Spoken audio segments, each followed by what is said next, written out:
Hello mga sis! A day in my life, first mini vlog. So, tara kain tayo. This is a microbrachium gusenbergi, also known as the giant river prawn or giant freshwater prawn.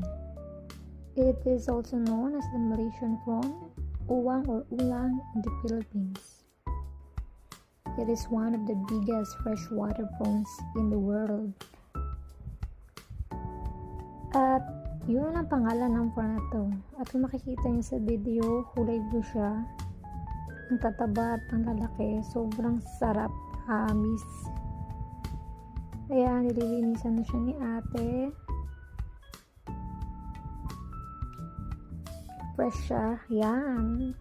Ang sarap na luto na. So, kain na tayo. Siyempre, masarap may kapartner yan. Kain.